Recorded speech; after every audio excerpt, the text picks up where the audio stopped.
Bonjour à tous, je continue à vous partager des extraits du livre du professeur Ratzinger, Vivre sa foi. 16 décembre, né de la Vierge Marie.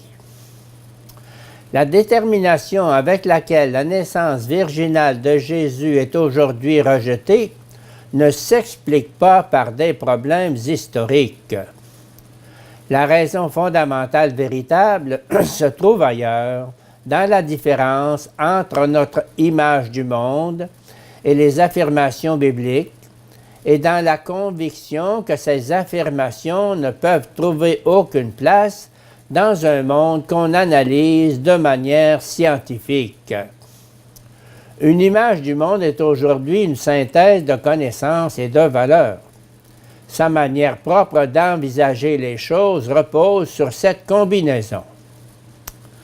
En ce qui concerne les données qui influencent notre image du monde et qui nous incitent psychologiquement à tenir pour impossible la naissance virginale, il faut dire qu'elles sont la conséquence non pas des connaissances acquises, mais des valeurs en vigueur. Aujourd'hui comme hier, la naissance virginale apparaît comme invraisemblable, mais elle n'est pas impossible absolument. Aucune preuve ne peut être avancée concernant son impossibilité, et aucun scientifique sérieux n'affirmera que pareille preuve puisse être donnée.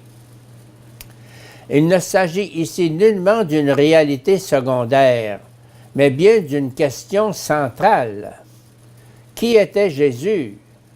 Qui est l'homme ou qu'est-il? Et finalement, la question par excellence, qui est Dieu ou qu'est-il? Le témoignage concernant Jésus né de la Vierge Marie n'est pas une sorte de dévotion secondaire qui apparaîtrait au milieu de la structure de la foi du Nouveau Testament. Ce n'est pas une petite chapelle privée appartenant à deux évangélistes, Matthieu et Luc, que l'on pourrait finalement laisser de côté.